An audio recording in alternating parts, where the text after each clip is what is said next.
Ferrari team principal, and now also technical director Frederic Vasseur is experiencing a particularly intense summer.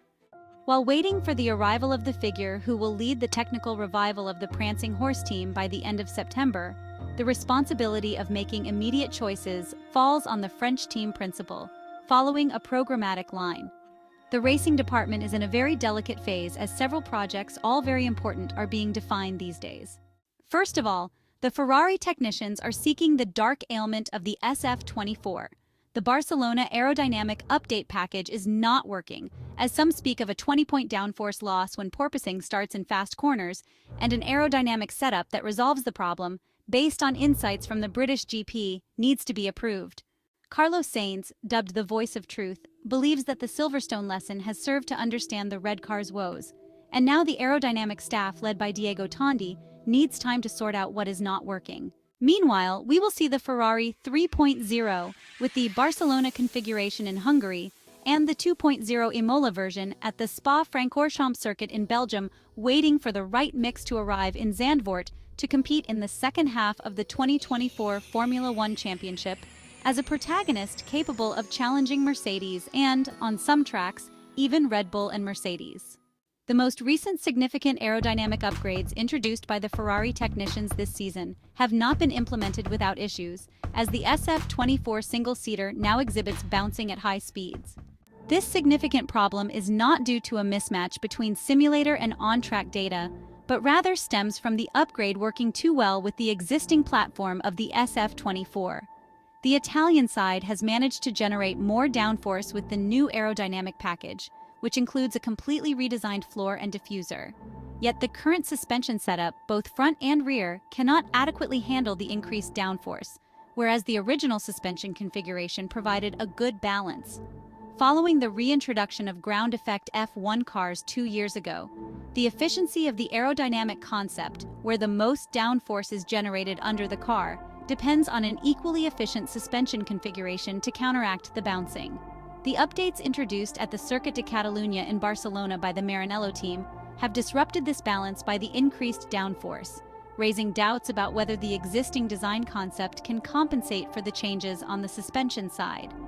The suspension of a Formula One car is a crucial part of its overall design, and even minor adjustments can significantly impact the car's performance. Ferrari succeeded in achieving more downforce, but it may not have fully anticipated the trade-offs involved. Should the Ferrari engineers and technicians have realized that this direction would lead to bouncing problems and in fact reduce the overall performance? Maybe not. During the last 2 seasons, teams have acknowledged that simulating porpoising is extremely challenging, meaning Ferrari only realized it had issues when the car was tested on the track. At Silverstone, the Maranello team conducted comparative tests to understand which solution was better. In the end, Frederic Vasseur and his team opted for the Imola specifications. However, Ferrari will need a permanent solution for the rest of the season. The team principal believes Ferrari will be able to turn the situation around, as the same thing happened a year ago.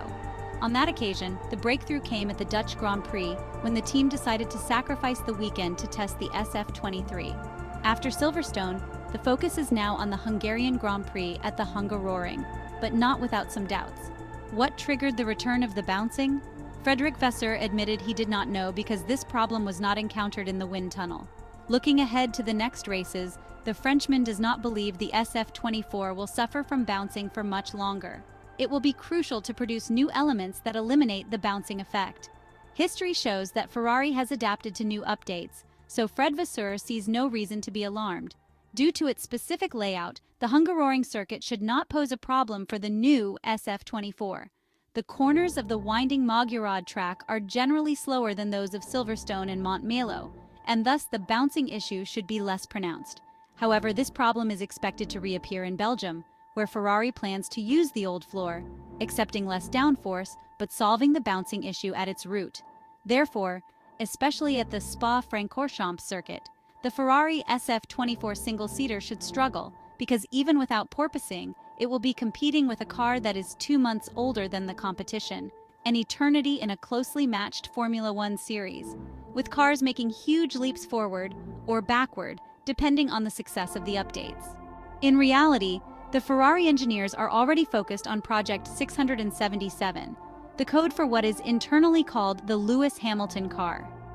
Next year's single-seater was supposed to be an evolution of the SF-24, minimizing costs, because the bulk of the budget will be allocated to the 2026 Formula One car. The current Ferrari car shows clear limits, so Fabio Montecchi, Chief Project Engineer, Corrado Onorato, Deputy Chief Designer, and Diego Tondi, Head of Aerodynamic Development, are the engineers working on the 677, a car that will have nothing in common with the current one. This is an important aspect to emphasize because in Maranello they have decided to take a different direction with the 2025 single-seater and not follow the path chosen with the design of the SF-24. A clear break with the era of Enrico Cardile, who is set to join Aston Martin, that had already been decided months ago. We have already anticipated that Project 677 will adopt the pull rod front suspension system, following the modern concepts of Red Bull and McLaren, while the rear will remain faithful to the current configuration without being tempted by the push rod. The chassis will be completely redesigned, not only in the front to accommodate the suspension mechanics on the floor of the chassis, and with the steering possibly moved back in perfect MCL38 style, as the Woking car is the new model that Maranello is inspired by, but also because the car's layout will change with a revised weight distribution in an attempt to find the best compromise in tire exploitation. This year, Scuderia Ferrari has been the team that has collaborated the most with Pirelli in developing the 2025 F1 tires. And while it is true that test data has always been shared by the sole supplier with all teams, having direct feedback from the main drivers is an advantage that can provide useful insights into the development of new tires that will need to be less sensitive to overheating. According to some rumors, Lewis Hamilton's first Ferrari F1 car will have a shorter gearbox, with a slight shift of the engine towards the rear because the side pod openings, and consequently, the cockpit will be moved back. Following the concepts of McLaren and Red Bull, they aim to move the front wheel away from the side pods to reduce the negative effect of wake turbulence.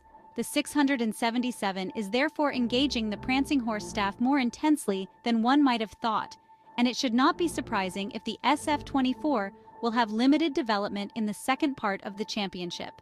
From October 1st, Loic Serra, the former Mercedes engineer strongly desired by Fred Vasseur, will join the racing department.